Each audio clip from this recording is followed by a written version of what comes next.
আপনারা জানেন 18টা মহাপুরাণ আছে, তার মধ্যে শ্রীমদ্ ভাগবতকে সাহিত্যিক এবং দার্শনিক দৃষ্টিভঙ্গিতে সর্বশ্রেষ্ঠ আসন দেওয়া হয়। যদিও ঐতিহাসিক দিক থেকে প্রামাণ্য বেশি অন্যান্য পুরাণ আছে, কিন্তু শ্রীমদ্ ভাগবত সাহিত্যিক এবং দার্শনিক দিক থেকে সর্বশ্রেষ্ঠ গ্রন্থ। সেই শ্রীমদ্ ভাগবতে শ্রীকৃষ্ণের পরিচয় সম্পর্কে এই শ্লোকটি সম্পর্কে সনাতন গোস্বামী বলেছেন যে প্রতিদিন স্মরণ করা উচিত। তা আমাদের প্রতিদিন কাজের চাপে বাপ ঠাকুরদার নামই হয়তো ভুল হয়ে যাবে কোনোদিন।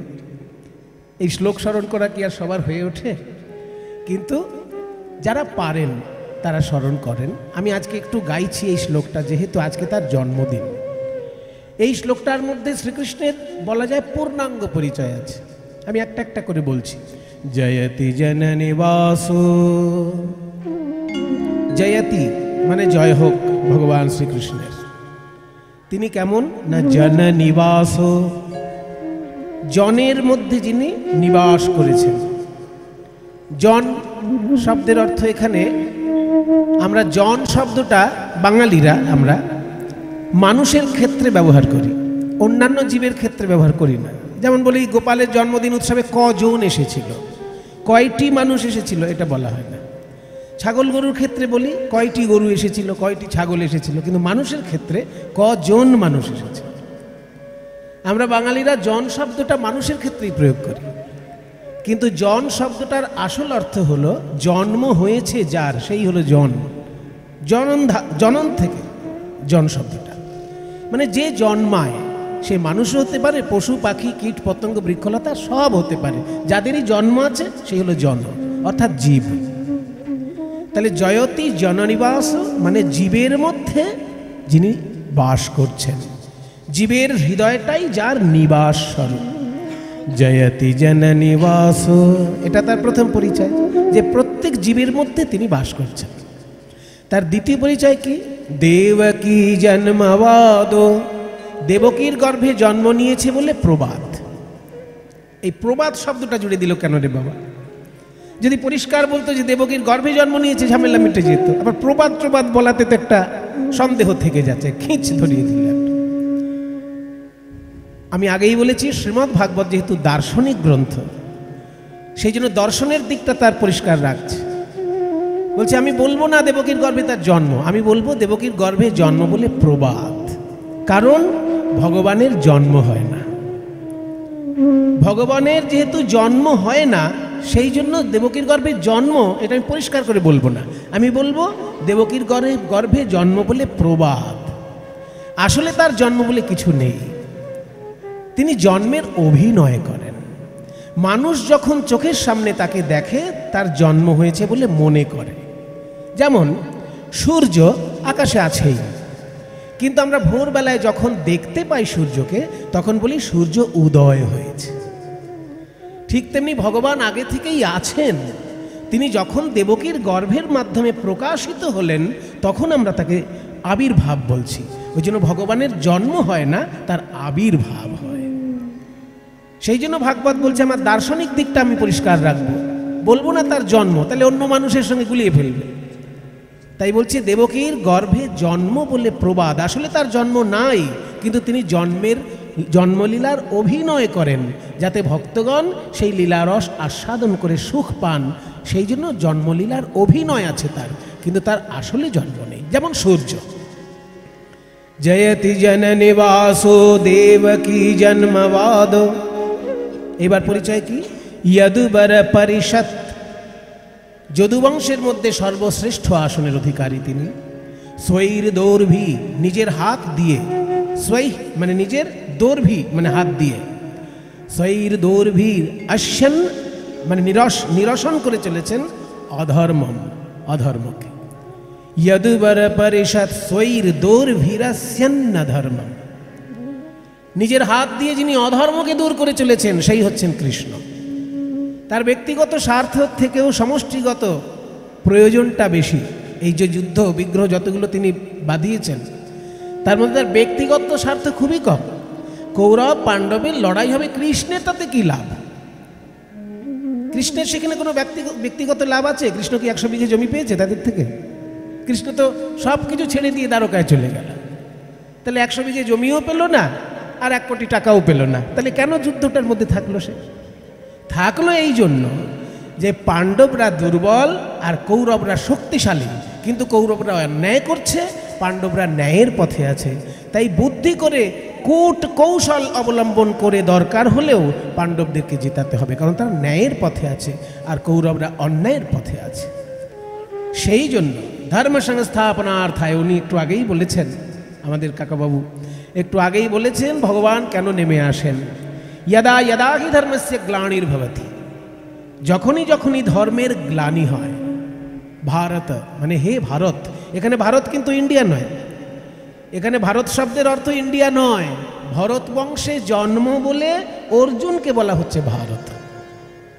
হে ভারত মানে হে অর্জুন, যখনই ধর্মের মধ্যে গ্লানি নেমে আসে, यदा यदा हि धर्मस्य ग्लानिर्भवति ভারত, এবং অভ্যুত্থানম অধর্মস্য, অধর্মের যখন অভ্যুত্থান হয়, তদা তখন আত্মানম নিজেকে সৃজাম্যহম সৃষ্টি করি, নিজেকে সৃষ্টি করি। কারণ ভগবানকে কেউ অন্যজন সৃষ্টি করতে পারে না, ভগবান নিজেকেই নিজে সৃষ্টি করেন। ওই যে বললাম জন্মলীলার অভিনয় করেন। আত্মানম সৃজাম্যহম মানে নিজেকেই সৃষ্টি করি। কেন না পরিত্রাণায় সাধুনাম, সাধুদেরকে পরিত্রাণ করার জন্য। এখানে সাধু শব্দের ব্যাখ্যা আছে। সাধু মানেই আমাদের ধারণা মোটা মালা থাকবে, মোটা তিলক থাকবে, রং বেরঙের পোশাক থাকবে, ওটা সাধুর একটা রূপ। কিন্তু সাধুর আসল রূপ হলো সেই জনগণের কল্যাণমূলক কোনো কাজের সঙ্গে যুক্ত আছে কিনা। কল্যাণমূলক কাজের সাধনা যেই করছে সে সাধু, তার তুলসী মালা নাও থাকতে পারে, কপালে তিলক নাও থাকতে পারে, জনকল্যাণের সঙ্গে সে যুক্ত আছে কিনা। জীবের কল্যাণমূলক যে কাজ, সেই কাজের সঙ্গে যারা সাধনায় যুক্ত থাকেন এবং নিজের আধ্যাত্মিক উন্নতির সাধনায় যারা যুক্ত থাকেন তাকে বলে সাধক। বহুজন হিতায় আত্মনা মুক্তি অর্থম, নিজের মুক্তির জন্য এবং তার সঙ্গে বহুজনের হিত যাতে হয়, এই কাজে যারা যুক্ত থাকে তারাই সাধক। তার গলায় মালা থাক বা না থাক, থাকলে ভালো, না থাকলেও কিছু যায় আসে না। এইরকম সাধুদের উপর যখন অন্যায় অত্যাচার নেমে আসে, সাধকদের উপর যখন অন্যায় অত্যাচার নেমে আসে, তখন ভগবান নেমে আসেন পরিত্রাণায় সাধুনা বিনাশায় চ দুষ্কৃতা, দুষ্কৃতীদেরকে বিনাশ করার জন্য এবং ধর্ম সংস্থাপনার্থায়।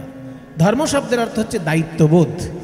শিক্ষক ঠিক করে শিক্ষকতা করবেন, ডাক্তার ঠিক করে চিকিৎসা করবেন, যে যে কাজের সঙ্গে যুক্ত, যে যে সেবার সঙ্গে যুক্ত, সেই সেবার প্রতি দায়িত্ববোধটাই ধর্ম।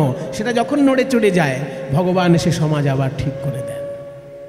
তাই ধর্ম প্রতিষ্ঠা করার জন্য আমি নেমে আসি, সংস্থাপনার্থায়, ধর্ম সংস্থাপনার্থায়।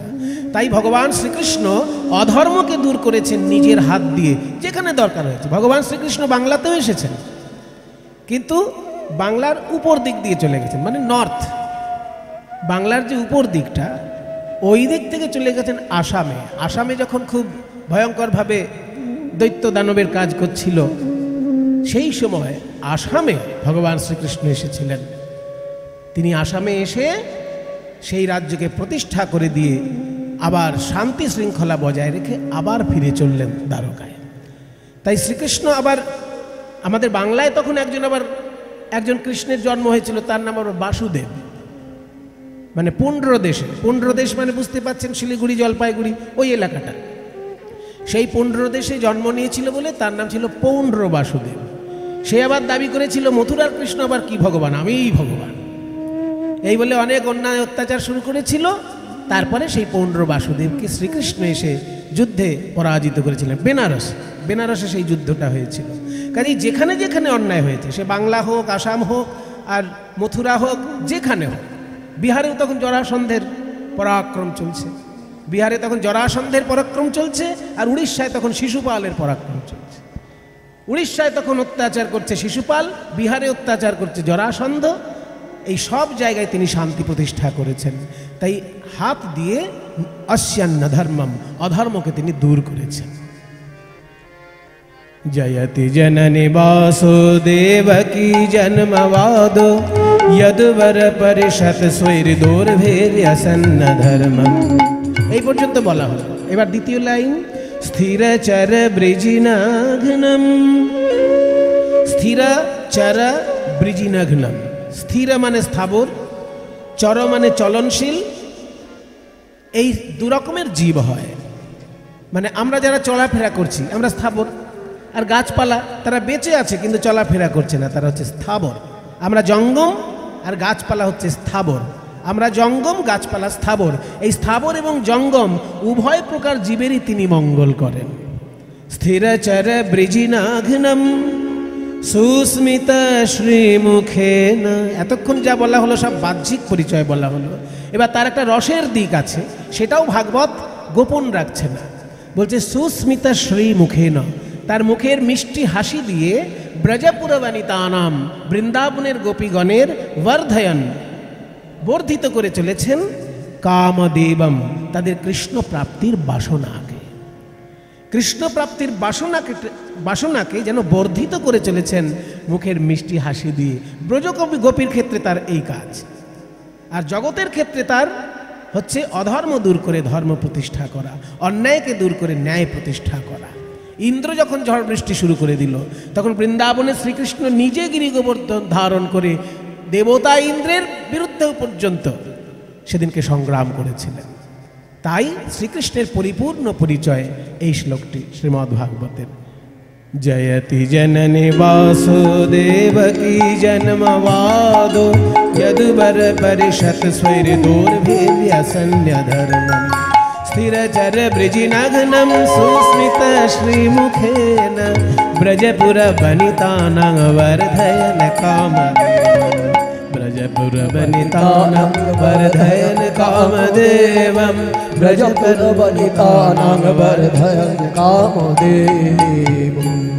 তাই আজকে আমরা ভগবান শ্রীকৃষ্ণের জন্মদিনে যেহেতু গান বাজনা করব, তাই বিরহের গান বাজনা আজকে খুব বেশি নয়, আজকে আনন্দের গান বাজনা।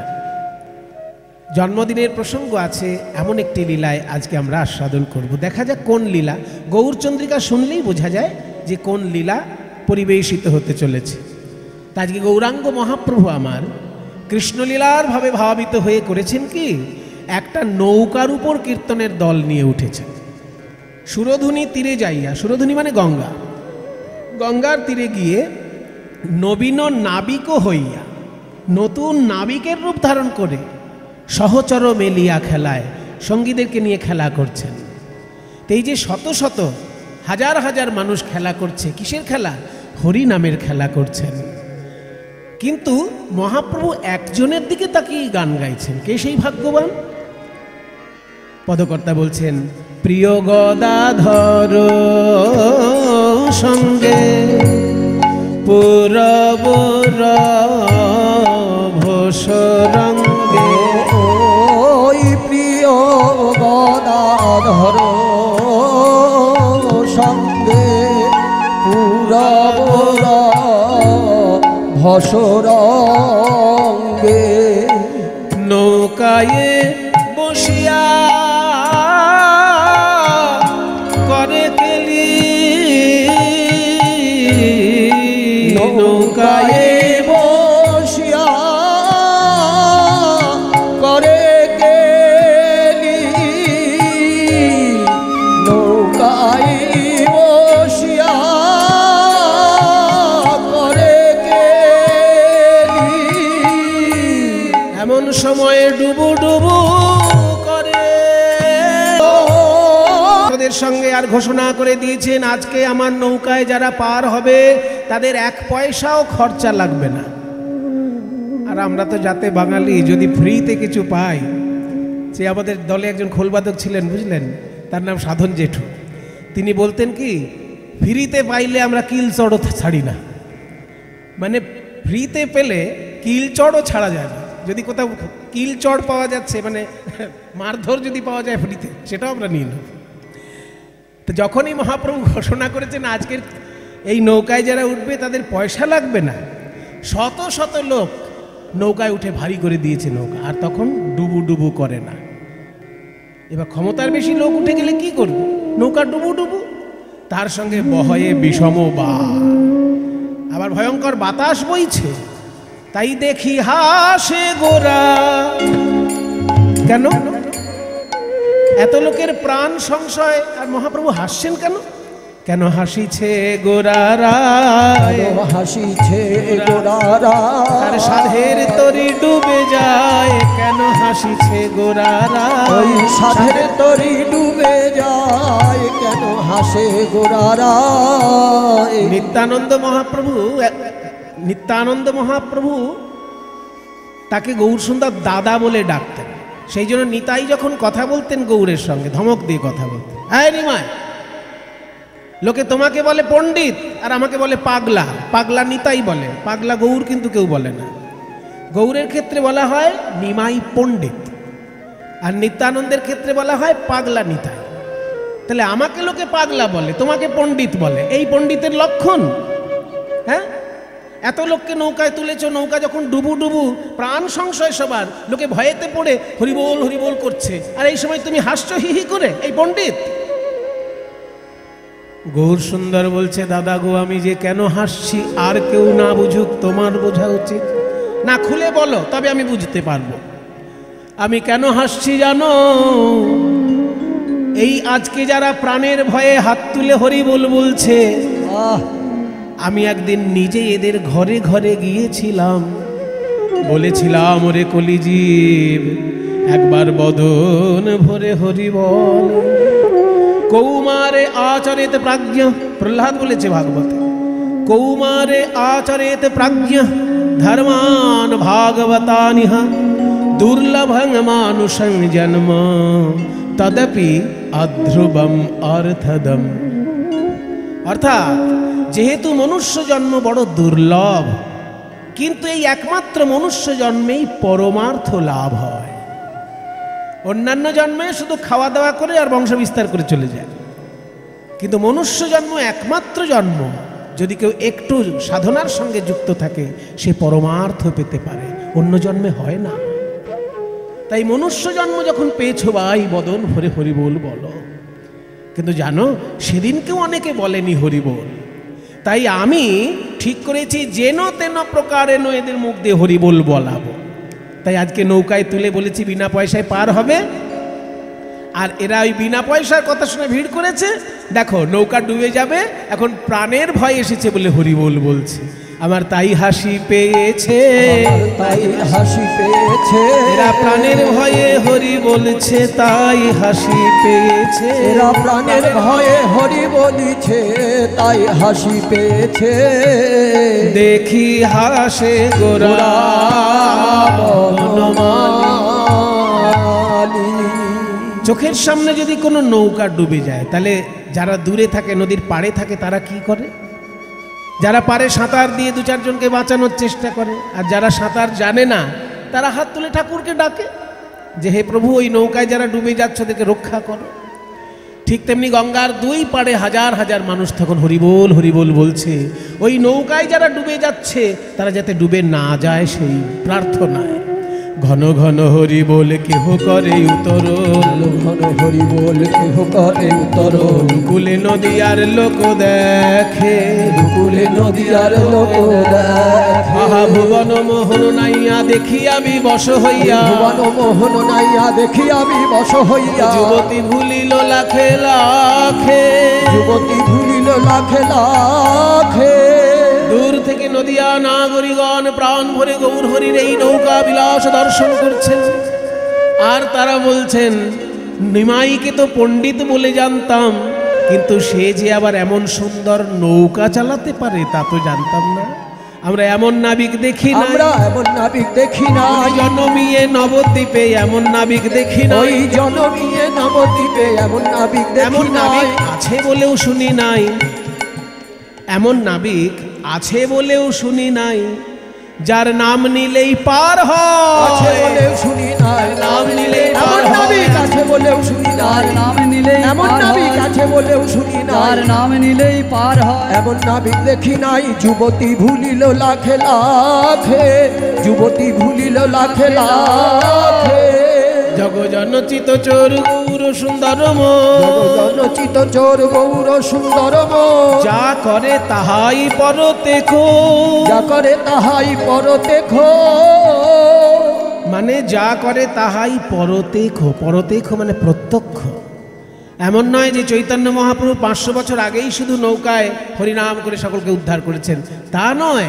এখনো যেখানে হরিনাম হচ্ছে, জানতে হবে চৈতন্য মহাপ্রভুর ইচ্ছা সেখানে পূর্ণ হচ্ছে, হরিনামের দ্বারা জগতের কল্যাণ হচ্ছে, উদ্ধার হচ্ছে, এখনো তারই লীলা ঘটছে।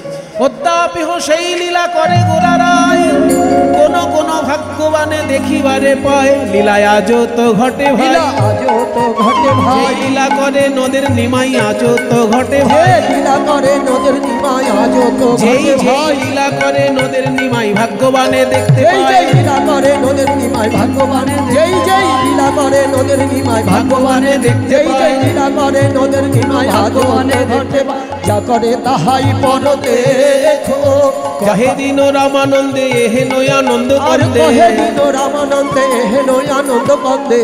ভাগ্যবান পদকর্তা রামানন্দ তিনি বলছেন মহাপ্রভু নৌকায় বিহার করে জগতের মঙ্গল করছেন হরি সংকীর্তনের মাধ্যমে। কিন্তু আমার দুর্ভাগ্য ভাই, আমি মিছে মায়ার বন্ধনে পড়ে রইলাম, ওই নৌকায় তো আমি উঠতে পারলাম না। বঞ্চিত রহিনু মুই একরে, আহা বঞ্চিত হিনু মুয়া করে বঞ্চিত করে হিনু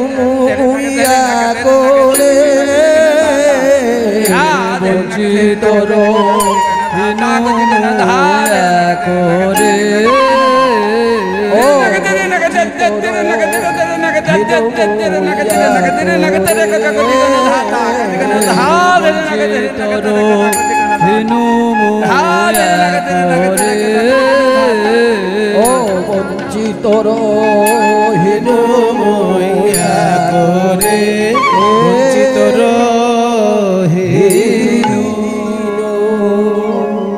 তাহলে পদকর্তা রামানন্দের ভাষায় আমরা শুনলাম চৈতন্যদেব কেমনভাবে নবদ্বীপে গঙ্গায় নৌকায় বিহার করছেন আর ভক্তকে উদ্ধার করছেন, জগৎবাসী মঙ্গল করছেন হরি সংকীর্তনের দ্বারা।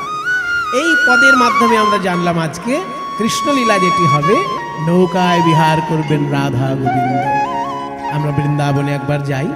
বন্দে নন্দ ব্রজ স্ত্রীণাম পাদরেণুমভীক্ষ্ণশ, यासां हरि कथोद्गीतं पुनाति भुवनत्रयम्। वन्दे नन्दो गजस्त्रीणां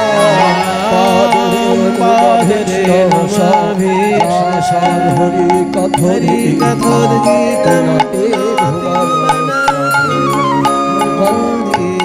নয়ন ভরি হ্যারো হরি নয়ন ভরি গোপী বল্লভ রাধা মদন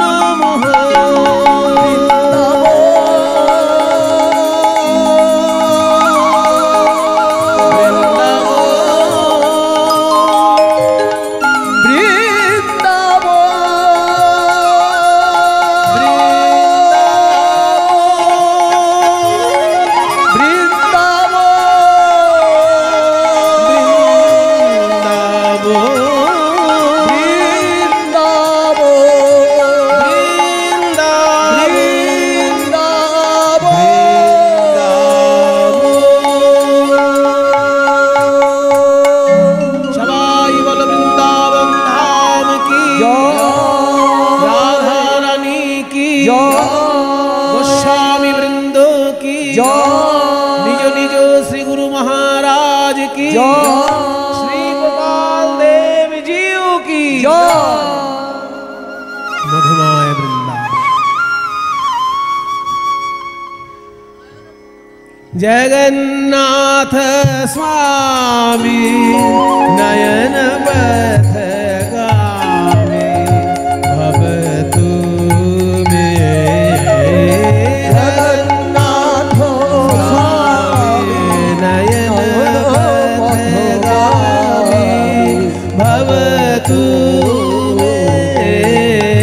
जगन्नाथ स्वामी नयन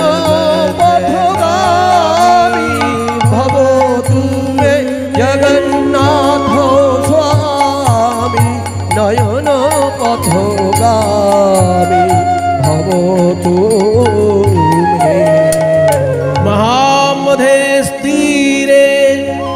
करुचिरे नीलशिखरे वसन् प्रासादान्तः सहजबलभद्रेण बलिना सुभद्रा मध्यस्थो सकलदेवसेवावसरदो जगन्नाथ स्वामी नयन पथगामी भवतु मे जगन्नाथ स्वामी नयन पथगामी भवतु मे।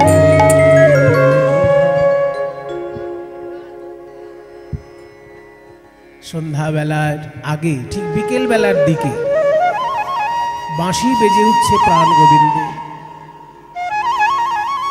আসলে এই বাঁশি বাজাচ্ছেন সখাদের সঙ্গে, কিন্তু এইবার প্রাণ গোবিন্দের মনে হলো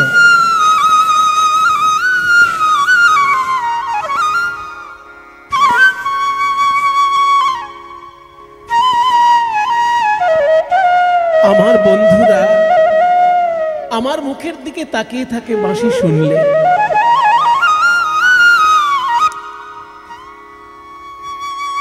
কিন্তু এই বাঁশি শোনার জন্য আর একজন যে ঘরের কোণে বসে কাঁদছে, তাকে আমি সামনে নিয়ে সে কেমন করে বাঁশি শোনাবো।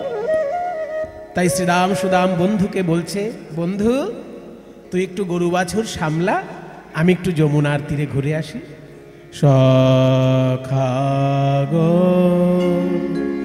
সখাগণ সঙ্গ ছড়ি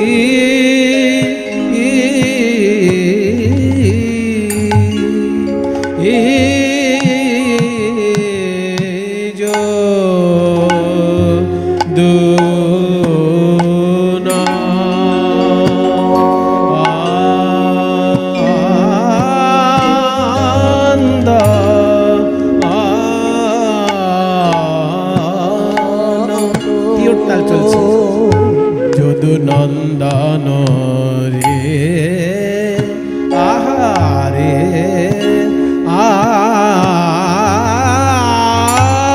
সখা গণ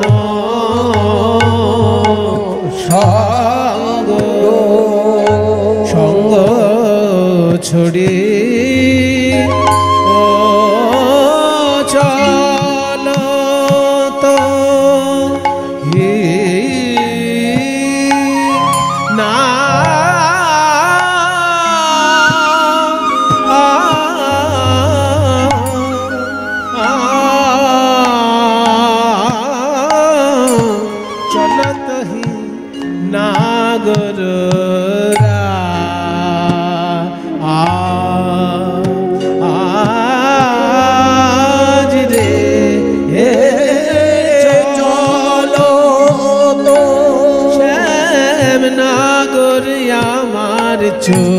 চলিল ওরে যমুনার তীরে আলো করে নাগর আমার চলিল রে যমুনার তীর আলো করে নাগর আমার চলিল কত ভঙ্গি করে নাগর আমার চলিল যমুনার তীর আলো করে নাগর আমার চলিল রে শোভার বালায় যাই রে সাগর আমার চলিল রে ভাবিনি মনরথে চলল বিপিন পথে ভাবিনি মনরথে চলল বিপিন পথে সাধিতে মন মথ কাজ রে আহা মরি রে সাধি নাগর চলিল রে সাধি নাগর চলিল রে স্বাধীন, নাগর চলিল রে স্বাধীন, নাগর চলিল রে স্বাধীন, নাগর চলিল রে স্বাধীন, নাগর চলিল রে স্বাধীন মনোমথ কাজ রে।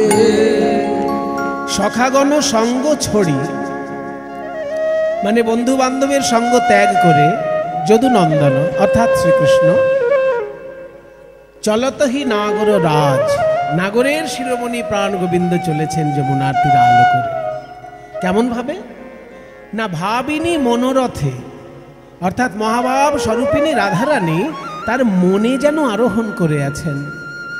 চলল বিপিন পথে, বাগানের পথ দিয়ে চলেছে। বাগানের পথ কেন না, রাজপথে গেলে সময় বেশি লাগবে, ওই জন্য বাগানের মধ্যে দিয়ে তাড়াতাড়ি যাচ্ছেন যমুনার তীরে। চলল বিপিন পথে, কেন সাধিতে মনোমথ কাজ। সেই যমুনায় নৌকা বিলাস করবেন বলে তিনি যমুনার তীরে চলেছেন। যমুনার তীরে এসে দেখছেন এই তো সেই যমুনা। এই যমুনাকে আমি কথা দিয়েছিলাম আমার জন্মদিনে, জন্মাষ্টমী। এই শুভ জন্মাষ্টমীর দিন যখন গভীর রাত, সকলে যখন নিদ্রাচ্ছন্ন,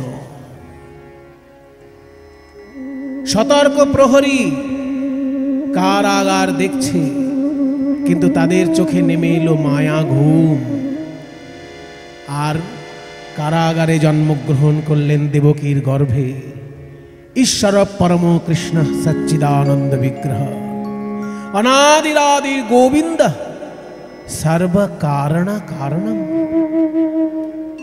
জন্মগ্রহণ করেই বললেন বসুদেবকে যে আমাকে নন্দালয়ে রেখে এসো বাবা, তোমার কোনো ভয় নেই, আমার মায়া এখন সকলে নিদ্রাচ্ছন্ন, আর দরজা আপনি খুলে যাবে, তুমি রেখে এসো আমাকে।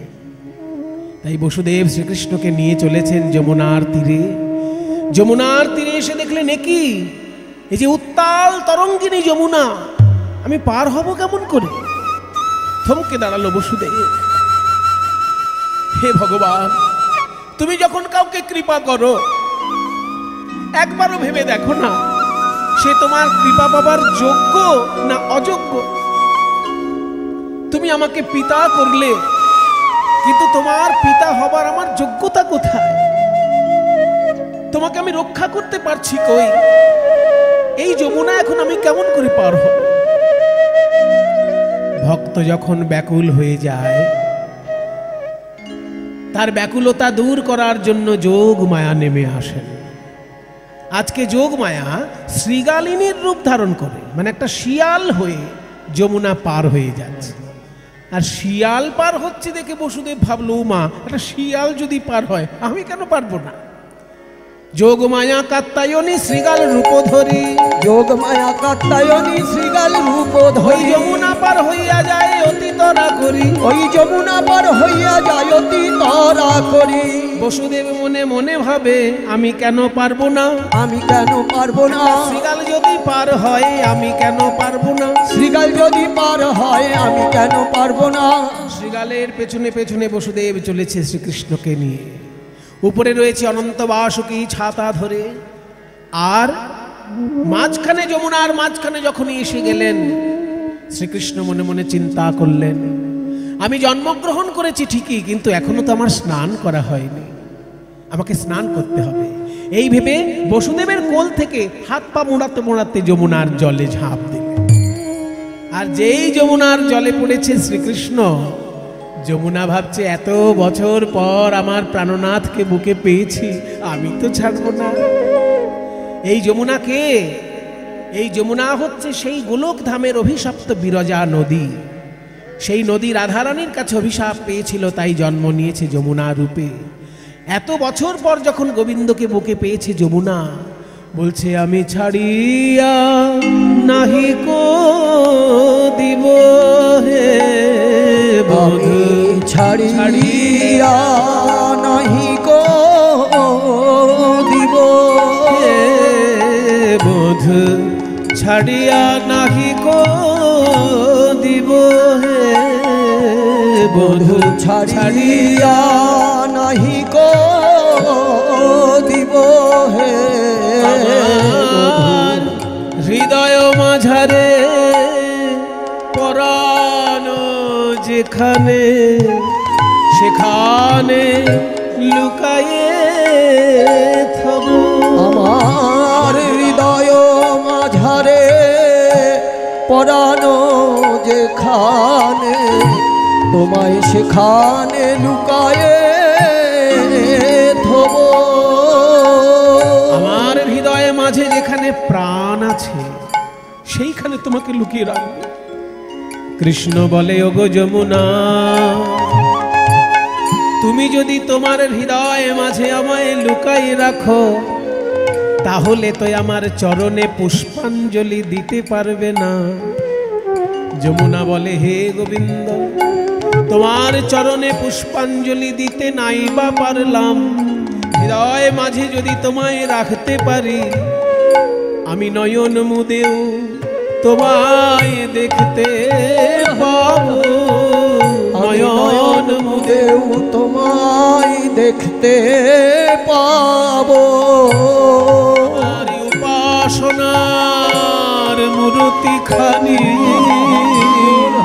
নয়ন মুদেও দেখতে পাবো। আমার উপাসনার মূর্তি খানি, যে মূর্তি দিবানিশি ধ্যান করি আমার সেই উপাসনার মূর্তি খানি ওই দিবানিশি ধ্যান করি। আমার উপাসনার মূর্তি খানি নয়ন মুদেও তোমায় দেখতে পাবো।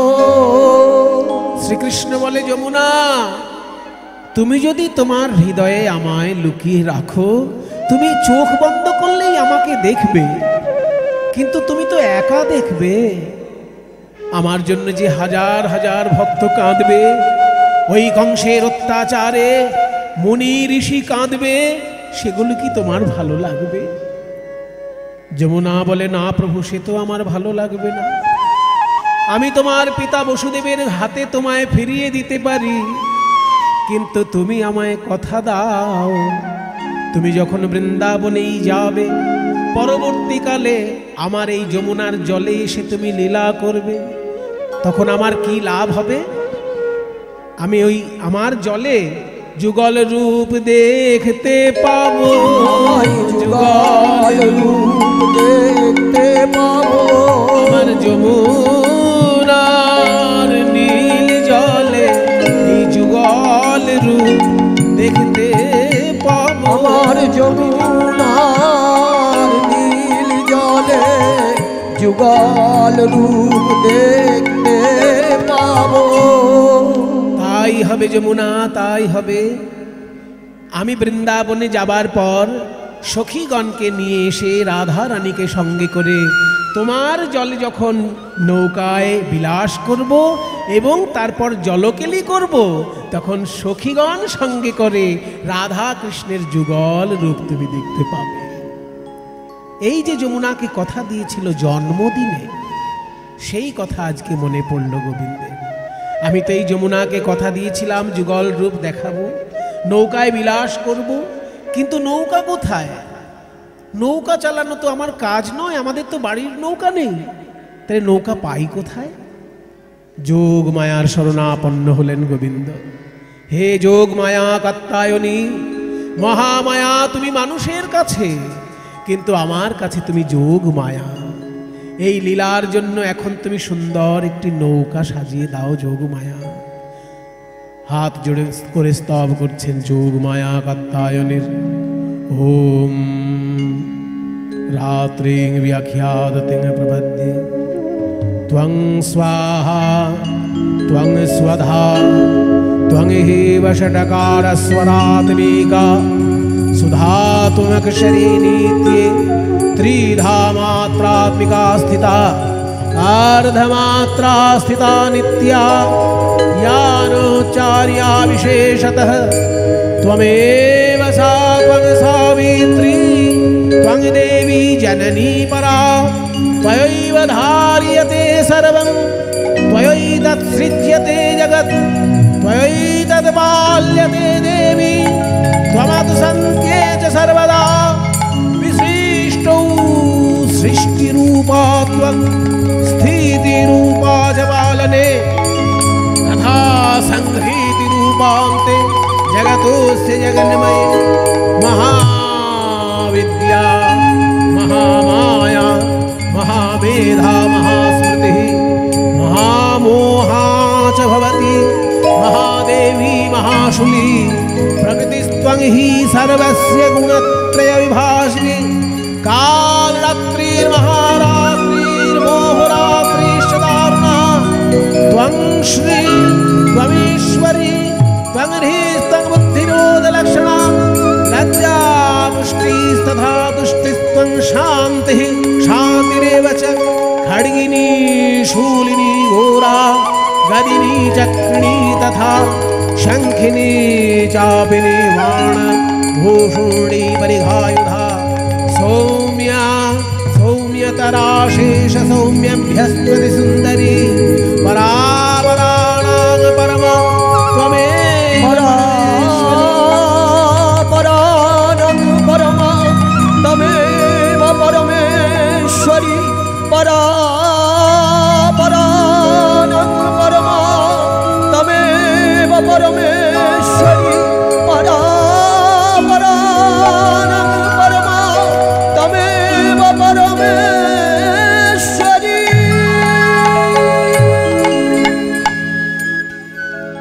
গোপাল বলো আমি তোমার কি সেবা করতে পারি? মা, জগজ্জননী মা, তুমি এসেছো। এই মুহূর্তে আমার কাছে তো কোনো নৌকা নেই মা। এই যমুনার জলে আমার একটু নৌকা বিলাস করতে ইচ্ছা হয়েছে। তুমি কি আমাকে একটা নৌকা বানিয়ে দিতে পারবে?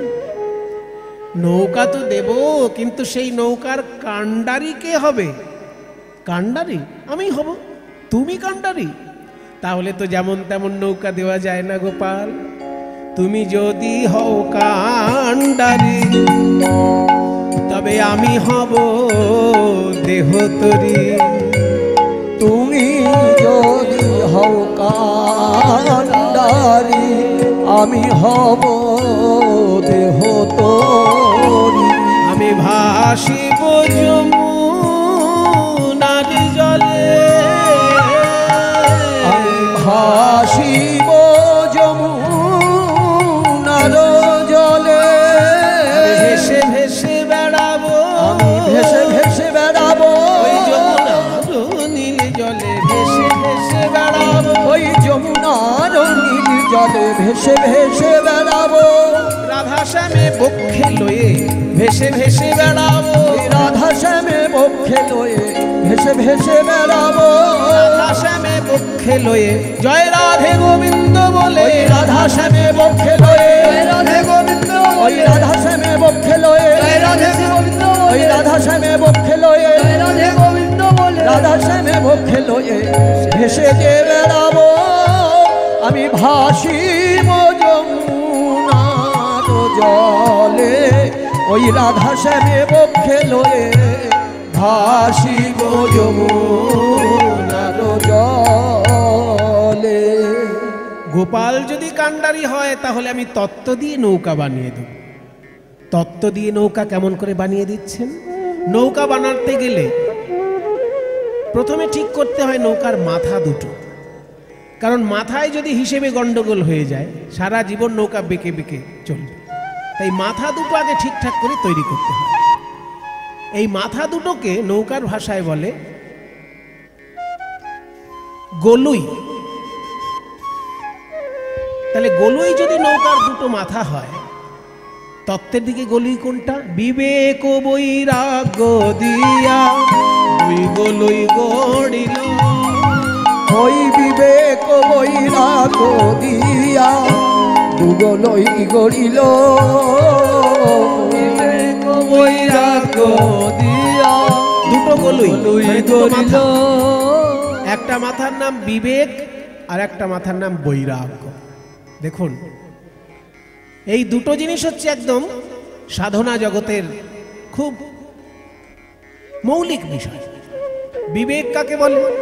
শঙ্করাচার্যপাদ বলেছেন যে নিত্যানিত্য বস্তু বিচার বিবেক। আমরা বিবেক মানে ভাবি সহানুভূতি, কিন্তু বিবেক শব্দের আসল অর্থ সহানুভূতি নয়। বিবেক মানে একটা থেকে আরেকটাকে আলাদা করার ক্ষমতা। আলাদা করার ক্ষমতাকে বলে বিবেক। কোনটা থেকে কোনটা আলাদা করা? না, নিত্য পদার্থ থেকে অনিত্য পদার্থকে আলাদা করা। যেমন আমার দেহটা হচ্ছে অনিত্য, কিন্তু দেহের ভিতরে যে আত্মা সে নিত্য। এই নিত্য পদার্থ আর অনিত্য পদার্থ মিলেমিশে আছে, তার মধ্যে কোনটা নিত্য আর কোনটা অনিত্য এই চিনতে পারার ক্ষমতাকে বলে বিবেক। এইগুলো যদি আগে না হয় তাহলে সাধনা এগোবে কি করে? একটা মাথা হচ্ছে বিবেক আর একটা মাথা হচ্ছে বৈরাগ। বৈরাগ্য কি জিনিস? খুব সহজভাবে শঙ্করাচার্যপাদ বলেছেন বৈরাগ্য কাকে বলে। বৈরাগ্য বলতে তিনি বলছেন বিষয়েষু অনাসক্তি। বিষয়ের প্রতি যখন আসক্তি ত্যাগ করে মানুষ, তাকেই বলে বৈরাগ্য। বিষয় মানে কি? আমাদের সাধারণ লোকের কাছে বিষয় মানে ওই 2 কোটি টাকা ব্যাংকে থাকবে আর 2 বিঘে জমি যদি কলকাতায় থাকে, সে খুব বিষয়ী লোক, এরকম ভাবা হয়। কিন্তু বিষয় মানে ওটা নয়, বিষয়ের একটা ক্ষুদ্র অংশ ওটা। বিষয় হচ্ছে আসলে আমাদের ইন্দ্রিয়গুলো যার প্রতি আকৃষ্ট হয় সেটাই হচ্ছে বিষয়। যেমন চোখ আকৃষ্ট হয় রূপে, কান আকৃষ্ট হয় শব্দে, নাসিকা আকৃষ্ট হয় গন্ধে, জিহ্বা আকৃষ্ট হয় স্বাদে। এই শব্দ স্পর্শ রূপ রস গন্ধ এইগুলোই হচ্ছে বিষয়। এবং মন আকৃষ্ট হয় চিন্তা। তাই এগুলো থেকে যখন নিজেকে গুটিয়ে নেওয়া যায় তাকে বলে বৈরাগ। এই দুটো মাথা যদি কেউ ঠিকঠাক করতে পারে, তার জীবন তৈরি হয়ে গেল, ভগবানের কাছে সে যেতে পারবে। আর মাঝ বরাবর যে ধনুকের মতন কাঠটা থাকে সেটা কি? দাঁড়া। ধৈর্য দাঁড়ার উপর খাড়া করিল, ধৈর্য দাঁড়ার উপর খাড়া করিল। বলি প্রাণে ধৈর্য থাকা চাই, প্রাণে ধৈর্য থাকা চাই। ভজবে যদি প্রাণের কানাই ধৈর্য থাকা যায়। ভজবে যদি প্রাণের কানাই ধৈর্য থাকা চাই।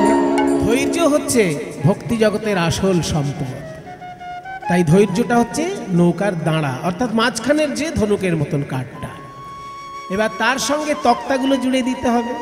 তক্তাগুলো কি? আসক্তির তক্তায়ানি তাহাতে আটিল, তাহাতে আটিল। আসক্তির তক্তায়ানি তাহাতে আটিল, তাহাতে আটিল। আর লালসার পাতাম লোহা তাহাতে মুড়িল, তাহাতে মুড়িল। আর লালসার পাতাম লোহা তাহাতে মুড়িল, তাহাতে মুড়িল। আসক্তি রূপী তক্তা এবং লালসা রূপী পাতাম লোহা দিয়ে নৌকার মোটামুটি খোলটি তৈরি হয়েছে। এবার নৌকার উপর বসতে গেলে তো পাটাতন চাই। পাটাতন মানে যে কাঠের উপর বসা হয়, তক্তার উপর বসা হয়। সেই পাটাতনগুলো পাততে গেলে নৌকায় আড়াআড়ি কিছু বাটাম লাগে। সেই আড়াআড়ি কাঠগুলোকে বলে গুড়া। একটা আদর্শ নৌকায় 9টি গুড়া থাকে। মাঝখানেরটা সব থেকে বড়, তারপর দুদিকের মাথার দিকে যত আড়াআড়ি কাঠ এগিয়ে যাবে তত ছোট হতে হতে যাবে। এই মাঝখানেরটা বড় আর দুপাশে 4টে 4টে করে ছোট, আস্তে আস্তে ছোট হতে থাকে আড়াআড়ি কাঠগুলো। তত্ত্বের দিকে এই আড়াআড়ি কাঠ কয়টি? নববিধা ভক্তি দিয়া 9টি গুড়া দিল, নববিধা ভক্তি দিয়া 9টি গুড়া দিল। নববিধা ভক্তি, নববিধা মানে 9 রকমের। 9 রকমের ভক্তি আছে।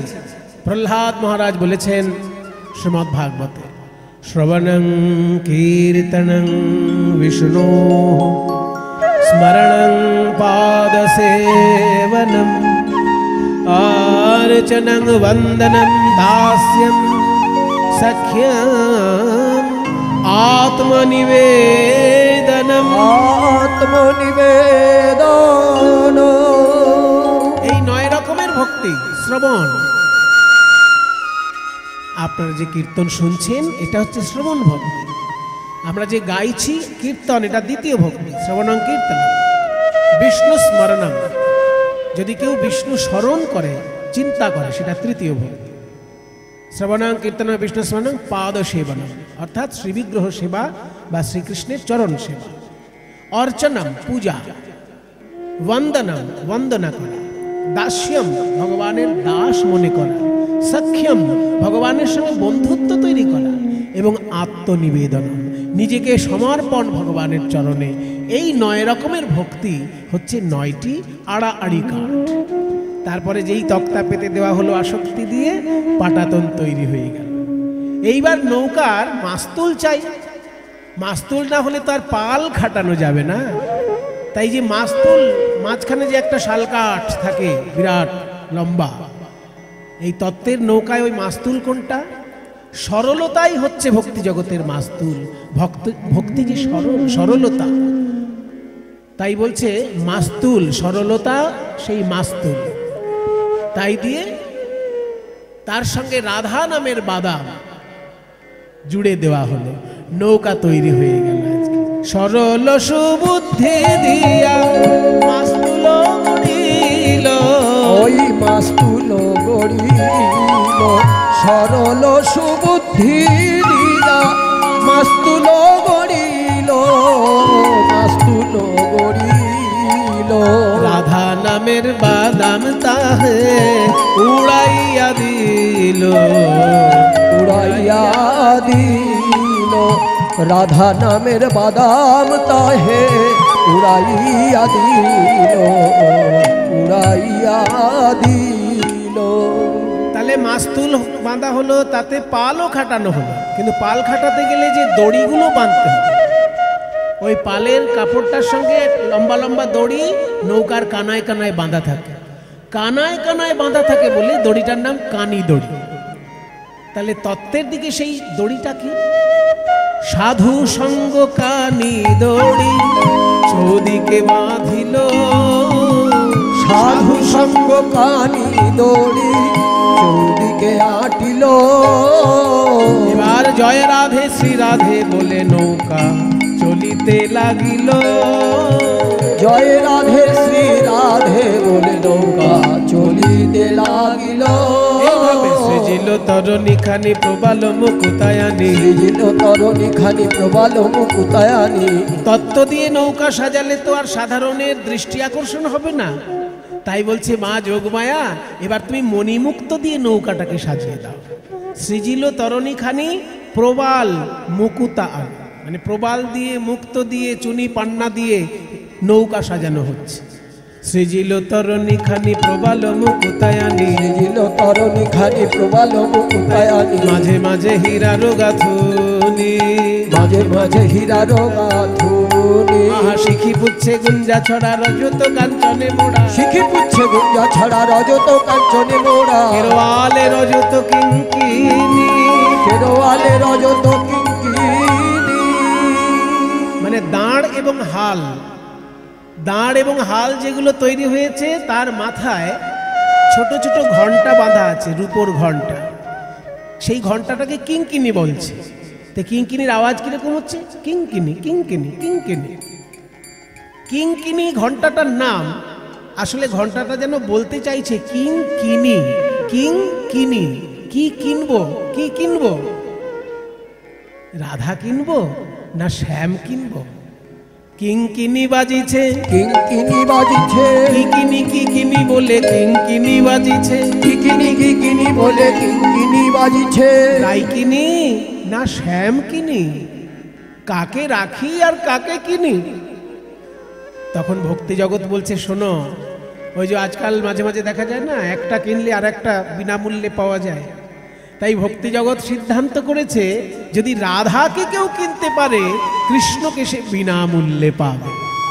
তাই কিঙ্কিনি সিদ্ধান্ত নিল, কিনবো আমি রাধার মন, পাবো আমি রাধার মন। কিনবো আমি রাধার মন, তাহলে পাবো আমি রাধারমন। রাধারমন মানে কৃষ্ণ। কিনবো আমি রাধার মন, তাহলে পাবো রাধা রমন, কারণ রাধার মনেই রাধা রমন আছে। পাবো রাধা রমন, রাধার মনে রাধা